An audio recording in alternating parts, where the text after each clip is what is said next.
Hey YS community, it's Miss King, the district social worker. So I hope you're all well, but I wanted to come to you remotely. Unfortunately, I'm not able to do my Let's Talk session tomorrow evening. So we came up with a creative idea to still reach the masses, give you a little bit of hope, have a little bit of fun, and keep the conversation going. So I would love to introduce my guest of the evening, if you will, Dr. Sarah Rodenburgh. Hi, everybody. Dr. Rodenburgh, you want to just tell us a little bit about yourself for the Sure. community that has not met you yet? Absolutely. I am a middle school unified arts teacher, and I teach a class called Roots and Wings, which is all about social emotional learning. So today, as part of this, as Ms. King will talk about, we're going to do a bit of mindfulness. So stick with us. Hopefully we'll inspire you to stay mentally in control as we all work through this COVID-19 pandemic together. So again, because we're remote, I'm sure you heard the excitement of the neighbors, the dogs, voicing their concerns about COVID-19 as well. So bear with us as you get to enjoy the nature sounds and the dogs and people. There was a student playing basketball a little while ago, so all part of this new experience that we're all sort of adjusting to. So when we talk about adjusting, there's different stages of emotions that we will all experience during a pandemic. The first kind of emotion that I think we've all already experienced was to not really be worried, that everything's going to be fine, we're going to be out a couple days, we're going to go back and things will be normal. Clearly, that is not the case. The next thing we all start to feel when we feel like we're out of control is this sense of panic, hence the TP debacle of 2020 where there's none to be found. That's the one thing right now that people were able to control in a state of mind where that arousal and that panic.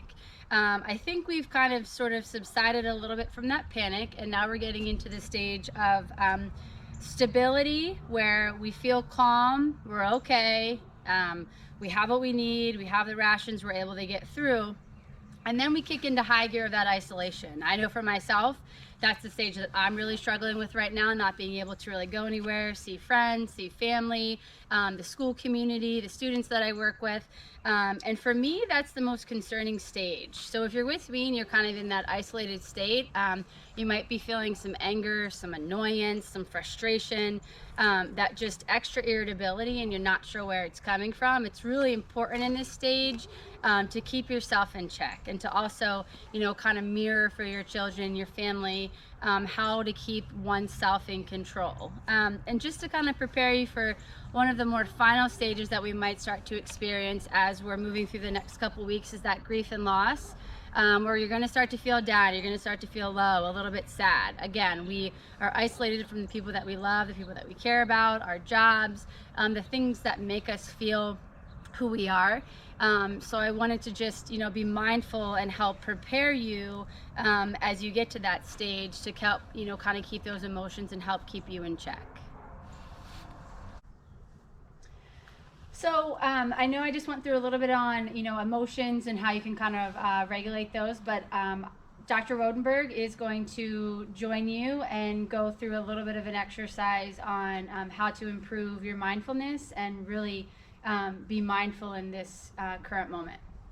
So mindfulness is a great activity that you can do either by yourself, or you can have it become a family activity. And what being mindful really means is just being present, or if you don't like the word present, being aware of our feelings in a particular moment.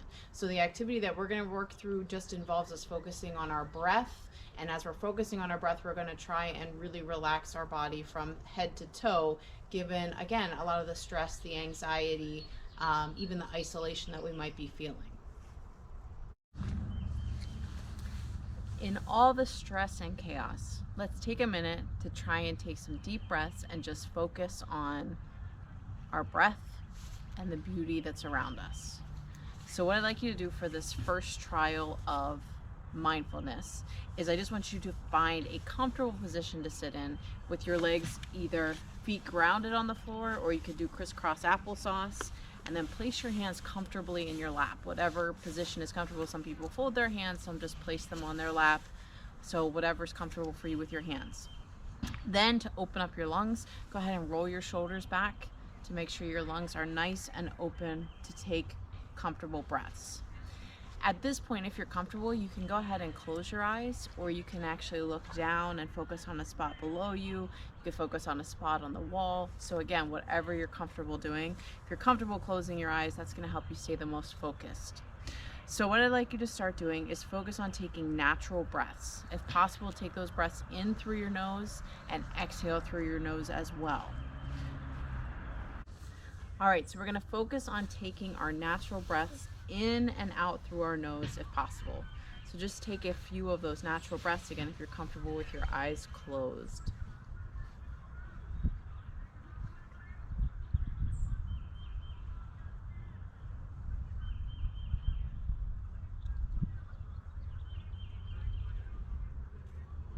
We're going to relax our body actually from our head the whole way down to our toes as we take those natural breaths.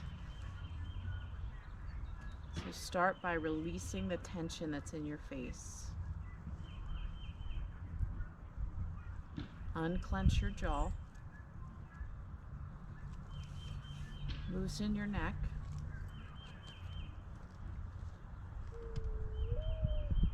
Go ahead and relax your shoulders.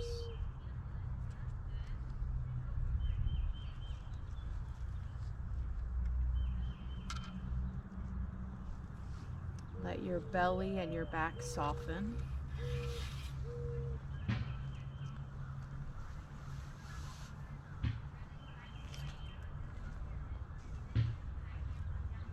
Let your hands and your arms sink into the tops of your legs as you're sitting.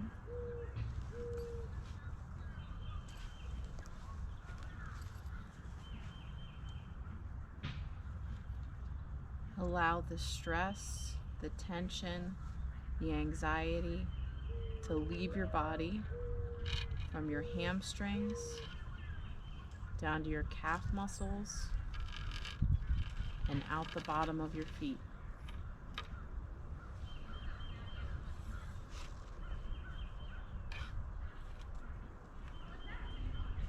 Let it all leave through the bottom of your feet.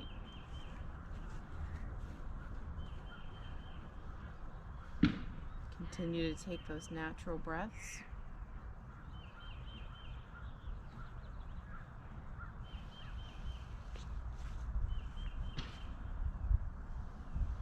And when you're ready, go ahead and reopen your eyes.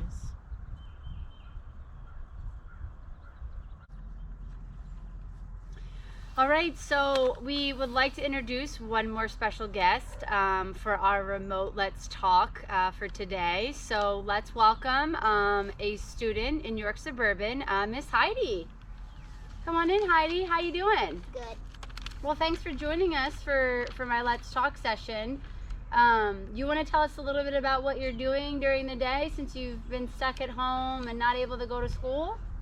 Yeah, so my mom has made this chart, and it has a bunch of stuff that I can do at home.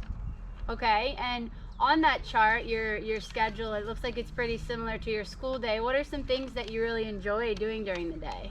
Like math, art, science, crafts, recess, playtime, walk, Okay. shower, and TV. What is something that you did in science that you really enjoy? I planted grass with my dad. Okay, and how about in your math class? Math class, my mom made it's like everyday math, Okay. and it's like a math journal, but it's just 2 pages, and she does math problems, time, and she makes them a little challenging, but not too much. Okay. And what if, like, sometimes when your schedule, you just get maybe a little bit sad or just really bored, or you miss your friends at school? What are some things that you're doing to help keep you happy, to keep your spirits up? Well, I might, when they give me something, I might go grab it to help me feel better and remember them and make me feel happy. Okay. Or maybe me, just closing my eyes and Okay. And how do you feel when maybe you get a chance to go outside, like we are today on this beautiful day, and get some fresh air? Does that help? Yeah. Okay. And what happens if you really miss Grandma and Grandpa, right? We're practicing social distancing, right? So, but what happens if you really just want to see them but you can't? Well, we can like FaceTime or just like call. Okay. Is there anything else that you want to share with the community?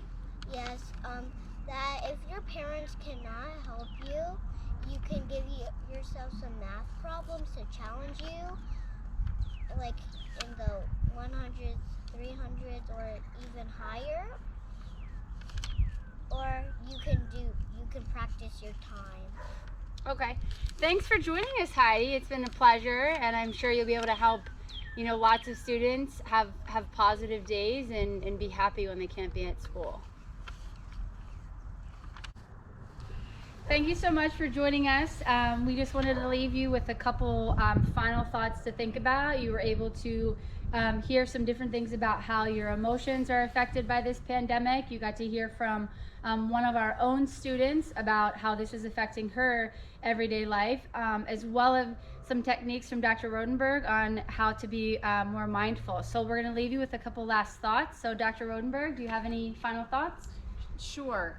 In the upcoming days, obviously, hopefully there's going to be some time to practice mindfulness. So in doing that, just realize that it's okay to sit with that emotion. And again, as Ms. King talked about, there's going to be a lot of emotions that we experience as we work through this together. So realize that it's okay to sit with those emotions and work through them as you practice mindfulness. All right, Heidi, do you have any final thoughts for us today? Yes. Over the week, I want you to stay happy and make sure you're being super duper happy, and I want you to remember to be mindfulness. Thank you, Heidi. And some final thoughts from me. I just wanted to leave you with a couple resources that you can use as well. There's an app on your phone called Insight Timer that gives you some opportunities for meditation, mindfulness, poems, articles, things that kind of can help your spirits up, as well as the Calm app, very similar in how to keep your emotions in check. And then if you are a family that has specific needs, please feel free to reach out to the YSTEP Foundation and the Impact Foundation for food and toiletries and those sorts of items. And then if you're really feeling out of sorts, don't be afraid to pick up the phone, call a friend, call family. There's a lot of hotlines you can call as well where therapists would be ready to help you kind of work through your emotions. So thank you for joining us. I hope next month we're able to be live and in person, when all of this has passed. Thanks for watching. BYS well.